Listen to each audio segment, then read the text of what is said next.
네, 안녕하세요. 6차 시의 마지막 시간입니다. 성희롱 예방과 디지털 범죄 예방입니다. 우리가 우선 성희롱이라는 게 직장 내 괴롭힘에 포함돼서 직장 내 괴롭힘에 대해서 전체적으로 한번 보도록 하겠습니다. 직장 내 괴롭힘이란 근로기준법 제76조의 2에서 사용자 또는 근로자는 직장에서의 지위 또는 관계 등의 우위를 이용하여 업무상 적정 범위를 넘어 신체적, 정신적 고통을 주거나 근무 환경을 악화하는 행위를 말하고요. 문제되는 행위가 세 가지 요건을 모두 충족해야 직장 내 괴롭힘에 해당됩니다. 이 아래 세 가지는 직장에서의 지위 또는 관계 등의 우위를 이용할 것, 두 번째, 업무상 적정 범위를 넘을 것, 세 번째, 신체적, 정신적 고통을 주거나 근무 환경을 악화시키는 행위를 우리가 이 세 가지를 모두 만족해야 직장 내 괴롭힘에 들어가겠습니다.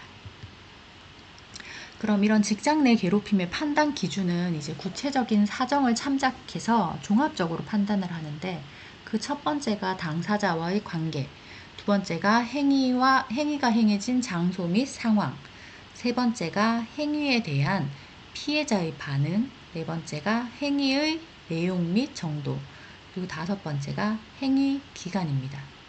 피해자에게 신체적, 정신적 고통 또는 근무 환경의 악화라는 결과가 발생하는 것이 가장 중요하고요. 네.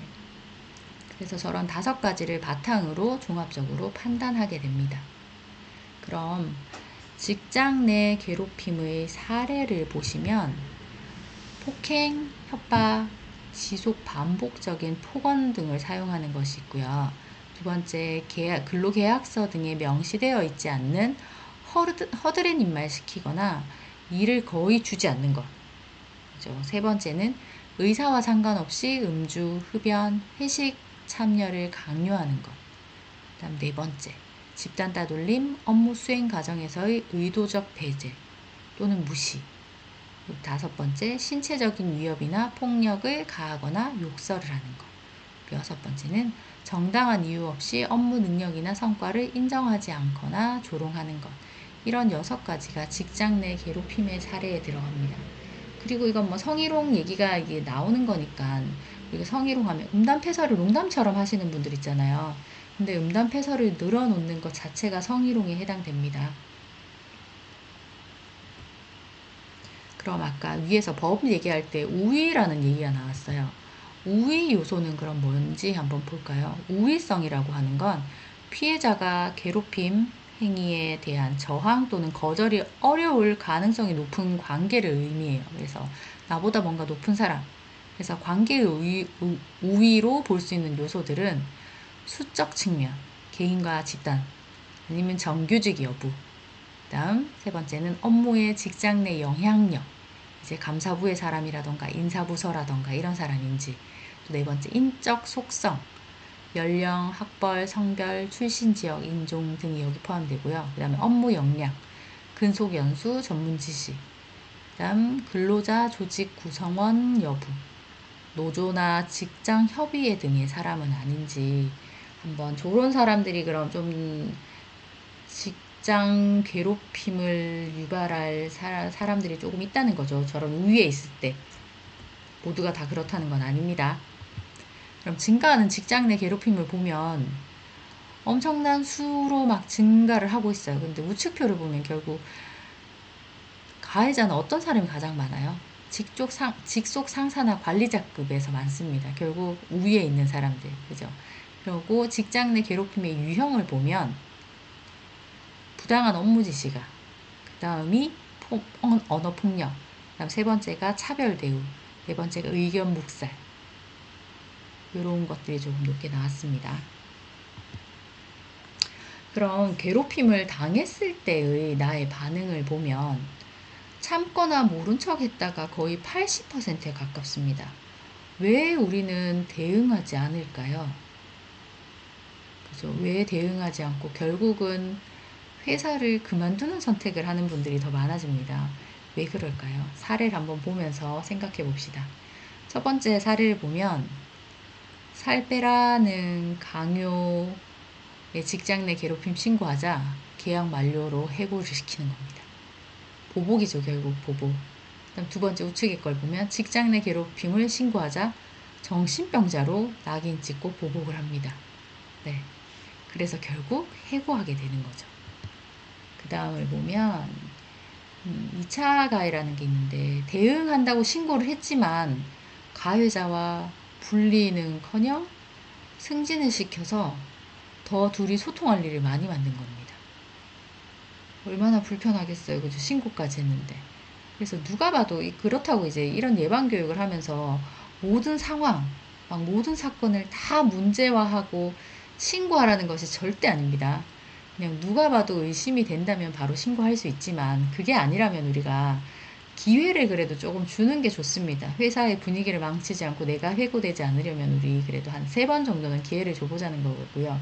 그렇다고 기회를 줄 때 나만 알게 기회를 주면 안 돼요. 상대가 알도록 저 지금 기분이 나쁩니다 라던가 더는 안 그러셨습니다 라든가 이렇게 의사표현을 하시고 한 3번 정도는 기회를 줘서도 안 되면 그때 신고해야죠. 마냥 참을 순 없잖아요. 그죠?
그래서 아까 말씀드렸지만 무조건 신고하자고 하는 교육이 아닙니다.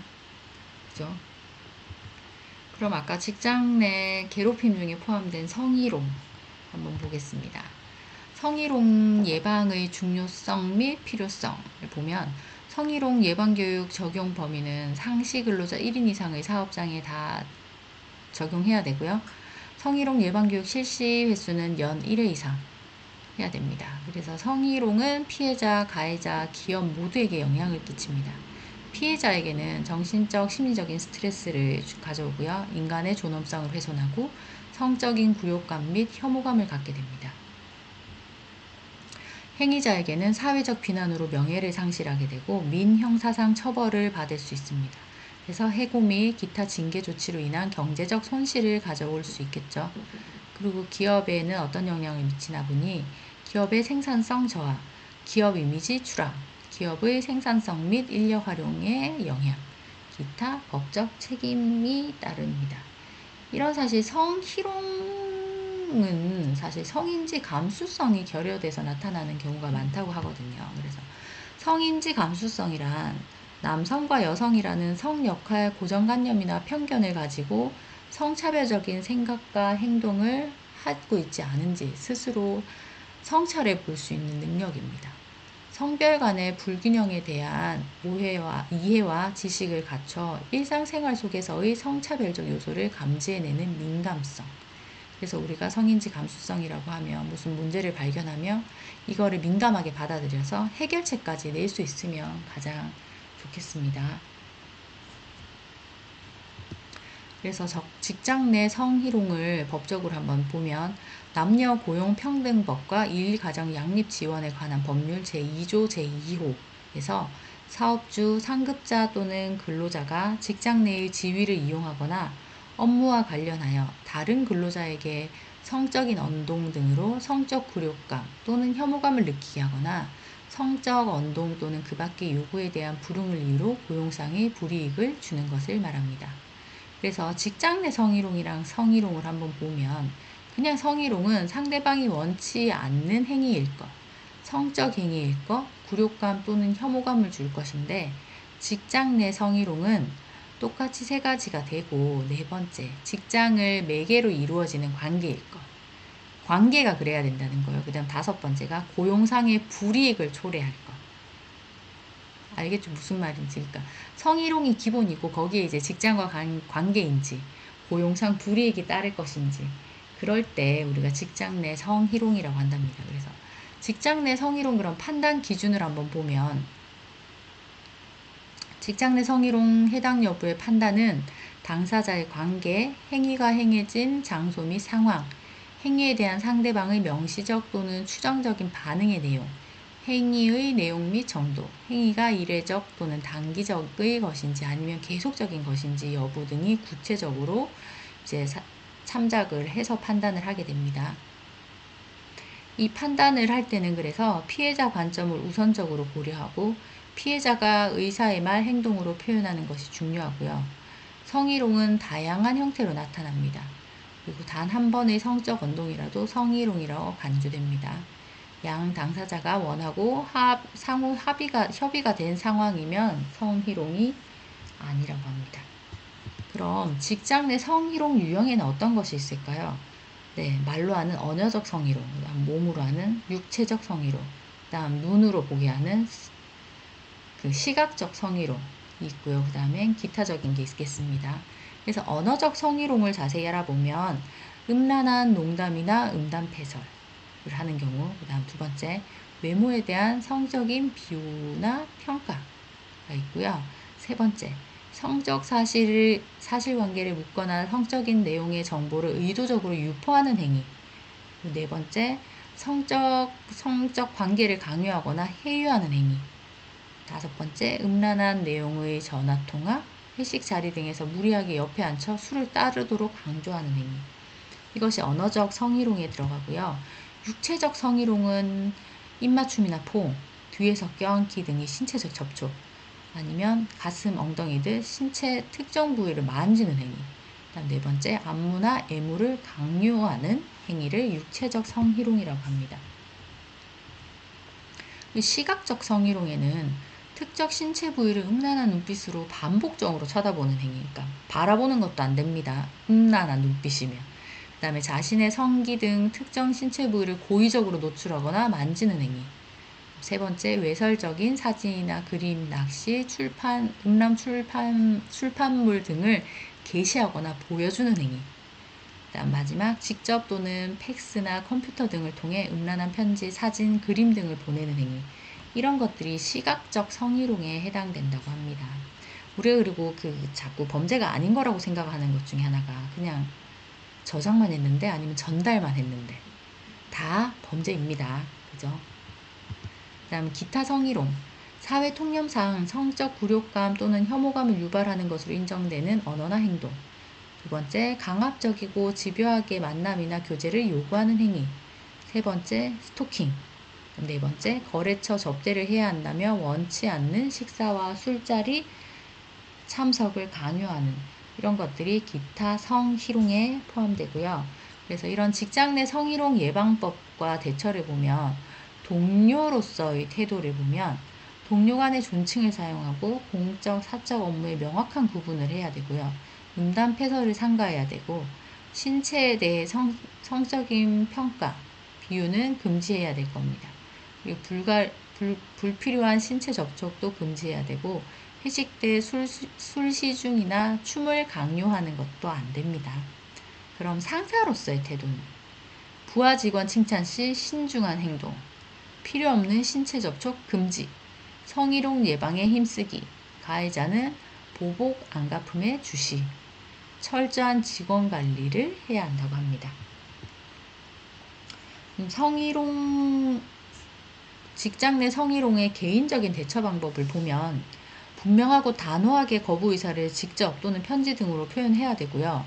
두 번째는 문제 해결 방법을 선택해야 돼요. 어떻게 할 건지, 직원과 의논할 건지, 뭐 집에 가서 얘기할 건지. 이럴 때 이제 문제 의논 및 공동 대응을 하실 수 있고, 증거 수집 당연히 하셔야 되고요. 직장 내 해결 절차 이용, 이게 필요해 보입니다. 우측 보면 상사가 노래방에서 입을 맞췄는데 동료들이 증언하기 망설였다. 가해자나 동료와의 카카오톡 내용이나 통화 녹음도 증거로 활용할 수 있습니다. 다음 예시가 사장이 사장실에서 엉덩이를 만졌어요. 이거는 어떨까요? 피해 사실을 육하 원칙에 따라 구체적으로 메모. A4 용지에 적기보다는 사용하는 다이어리에 메모하면 증거로서 효력이 큼. 세 번째는 회사에 성희롱 신고를 했는데 별 조치를 취하지 않았다. 이럴 때는 고용노동청 등 외부기관의 도움을 청하는 것이 좋습니다. 다음 마지막, 동료가 자꾸 야한 사진을 카카오톡으로 보내고 단둘이 만나자고 요구합니다. 음란 카톡은 통신체를 이용한 음란 행위에 해당해 형사처벌 대상, 전부 캡처해 경찰이나 회사에 제출하셔야 됩니다. 그래서 성희롱의 피해 경험률을 보면 어떤가요? 피해 경험률 줄어들고 있죠. 그죠? 그런데 성희롱 피해에 대한 대처를 보면 참고 넘어감이 80%가 넘습니다. 그죠? 그다음 다들 너무 힘든 곳에 간 건가요? 그래서 직장 내 성희롱의 실태. 직장 내 성희롱을 하는 사람은 당연히 사용자는 아니나 우위에 있는 자. 그죠? 우위에 있는 사람들이 많습니다. 그 직위마저 이용하는 거죠. 다음 끊이지 않는 직장 내 성희롱 사건들을 한번 보면 진주시 공무원 식당 내 성희롱 사건 또 충격. 비밀 연애 좀 하자. 코레일 테크 직장 내희롱에도 처벌은 솜방망이 논란을 받고 있습니다. 그럼 이렇게 성희롱이라는 건 여성만이 당하는 여성만의 일일까요? 어떨까요? 이때 그 상황을 뉴스에서 한번 나오죠. 상대 남자분이 몸무게 이야기가 나오자 내가 얼마나 무섭냐 하면서 앉았다가 일어났다. 여러 사람에게 성추행, 목을 감기도 하고 뽀뽀당해 기분 나빴다고 합니다. 나 오늘 집에 안 가. 오늘 남편 출장 중이야. 외부인들에게 팔짱 끼고 비비고 코로나 끝나고 오랜만에 분위기를 살리겠다고 한 행동입니다. 그때 뉴스에 나와서 저도 깜짝 놀랐거든요. 그럼 그들이 처음에 참았던 이유는 왜 참았을까요? 처음에 참았어요, 그죠?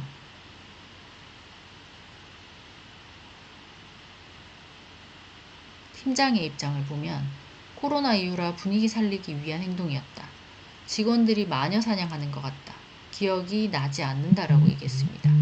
만약에 성별이 바뀌어서 남자가 저렇게 했다면 엄청 더 크게 이슈가 됐겠죠.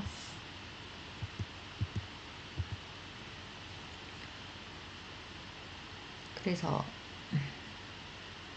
남녀 고용평등과 일가정 양립 지원에 관한 법률을 보면 직장 내 성희롱 발생 시의 조치에 대해서 나옵니다.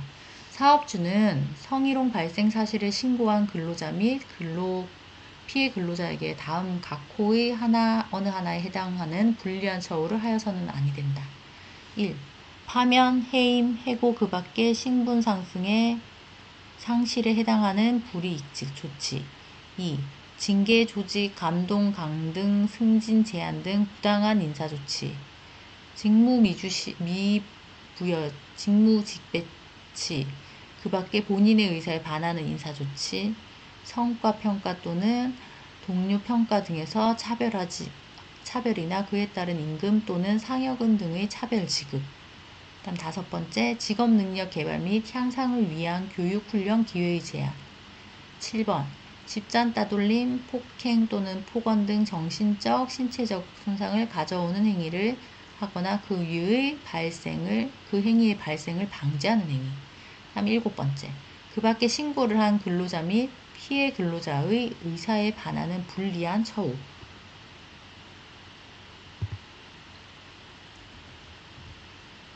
그래서 5초만 생각하면 우리가 예방할 수 있습니다. 말하기 전에 5초 생각하고, 쳐다보기 전에 5초 생각하고, 행동하기 전에 5초만 생각하면 지금과 같지 않는 조금 발전된 모습이 있으리라 믿습니다. 그래서 성희롱, 성폭력, 성추행, 성폭행 차이 한번 알아볼까요? 누가 가장 큰 영역이죠? 네, 뭘까요?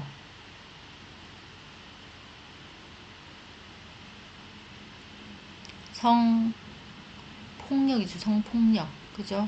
성폭력 안에 나머지가 다 들어가는 겁니다. 성폭력이란 그래서 성을 매개로 상대방의 의사에 반해 이뤄지는 신체적, 언어적, 심리적 폭력을 말하는데 거기에 이제 성희롱, 성추행, 성폭행이 다 들어가는 거죠.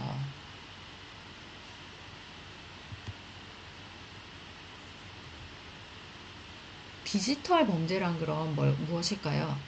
디지털 기기를 당연히 사용해야겠죠. 그죠? 디지털 기기 및 정보통신 기술을 매개로 온 오프라인에서 발생하는 성폭력으로 불법 촬영, 촬영물 비동의 유포, 유포 협박, 불법 합성 등의 행위를 말합니다.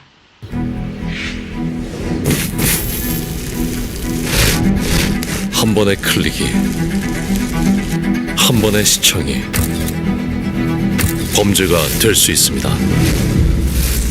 이 현장에 가해자가 되시겠습니까?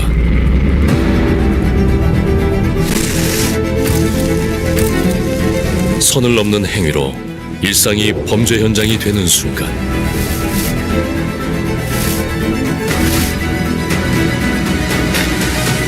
디지털 성범죄, 불법 촬영물 시청, 저장, 공유 모두 명백한 범죄입니다. 네, 나오죠. 시청, 저장, 공유 모두 명백한 범죄입니다. 안 보고 저장만 해도 범죄고 이걸 안 보고 전달만 해도 범죄입니다. 그래서 디지털 성범죄 피해 현황을 보면 유포에 관련된 게 많죠. 직접 유포를 하는 것도 있고 유포를 하겠다고 협박하는 것도 있고 그죠. 근데 대부분 이 디지털 범죄를 범죄라고 생각을 할까요, 안 할까요? 옆에 보면 청소년 같은 경우는 90% 이상이 범죄라고 생각을 못 한다고 합니다.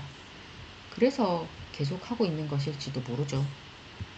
그럼 디지털 성범죄의 유형을 보면 처음에 어디서부터 시작할까요? 우측으로 돌아가겠습니다. 사진, 성적 합성 후 게시하는 것. 당사자의 동의 없이 사진을 합성하여 성적으로 이용하는 것. 두 번째, 재유포 및 제3자 유포. 최초 유포 이후 원유포자 혹은 제3자에 의해서 유포되는 것. 그 다음 세 번째, 유포 협박. 괴롭힘 등의 목적을 이루기 위해 성적 촬영물을 유포하겠다고 협박하는 것. 그 다음 사이버 공간 내 성적 괴롭힘. 단톡방 내 성희롱, 온라인 커뮤니티 내 성적 명예 훼손, 게임 내 성적 모욕, 명예훼손성 성적 명의 및 사진 도용이고요. 그 다음 온라인 그루밍. 그루밍은 길들이는 거죠. 그래서 온라인 그루밍은 성착취를 수월하게 하고 범죄의 폭로를 막으려고 대인관계 및 사회적 환경에 취약한 대상에게 다양한 통제 및 조종 기술을 사용하는 것이고 주로 아동 청소년을 대상으로 한답니다. 그리고 성적 촬영물 비동의 유포. 성적 촬영물 비동의 유포는 합의하에 성적 영상을 촬영했으나 둘이 동의 없이 온라인 공간에만 유포하는 것. 그래서 동의 없이 성행위 영상을 촬영 후 유포하는 것. 이 두 가지가 성적 촬영물 비동의 유포에 들어가고요. 마지막이 공공장소, 불법 도찰 후 게시가 너의 것입니다. 공공장소 등에서 다른 사람의 신체를 몰래 찍어 온라인 공간에 유포하는 것, 이런 것들이 디지털 범죄의 유형에 이제 포함이 되고요. 디지털 성범죄를 그럼 예방하려면 어떻게 해야 하느냐? 1. 나와 타인에 대한 개인정보를 올리거나 전송하지 않아야 되고 2. 모르는 사람이 보낸 인터넷 링크나 파일을 클릭하지 않으셔야 됩니다. 3. 타인의 동의 없이 사진이나 영상을 찍지도 보내지도 보지도 않아야 되고 4. 타인의 사진, 영상에 성적 이미지 합성하기 하면 안 되겠죠. 네. 5. 타인의 사진, 영상 퍼뜨리겠다고 위협하지 않기. 다음 6번. 모르는 사람이 개인정보를 묻거나 만남을 요구하면 어른에게 알리기. 7번. 촬영, 유포, 협박 등의 두려움을 느낄 때 전문기관에 도움 청하기까지가 디지털 성범죄 예방하는 방법이었습니다. 지인이나 연예인 이미지로 성착취물을 만들고 유포하는 당신에게 경고합니다. 지금 당신이 하고 있는 건 놀이가 아닙니다. 범죄입니다. 딥페이크로 성착취물을 만드는 디지털 성범죄. 멈추세요. 다음 피해자는 당신 가족일지도 모릅니다. 디지털 성범죄. 당신이 재생하는 순간 범죄는 재생산됩니다. 예, 요즘 프로그램도 너무 잘 되어 있고 아이들의 실력도 좋아서 딥페이크를 장난으로 한다고 합니다. 그런데 여기 영상에서도 말했지만 절대 장난일 수 없음을 저희도 알아야 하고 아이들도 알아야 합니다.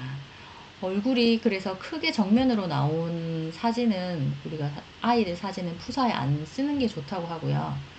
그리고 아이들한테도 말해야 됩니다. 서로 친구끼리 사진을 주고받으면 절대로 안 되고 내 사진을 주는 건 그나마 좀 덜한데 남의 사진을 내가 막 전달하면 안 됩니다. 알겠죠? 이렇게 6차시의 긴 시간의 강의가 우리가 살아가는데 이제 도움이 많이 되셨길 바라면서 6차시 마지막 강의 여기서 마무리하겠습니다. 감사합니다.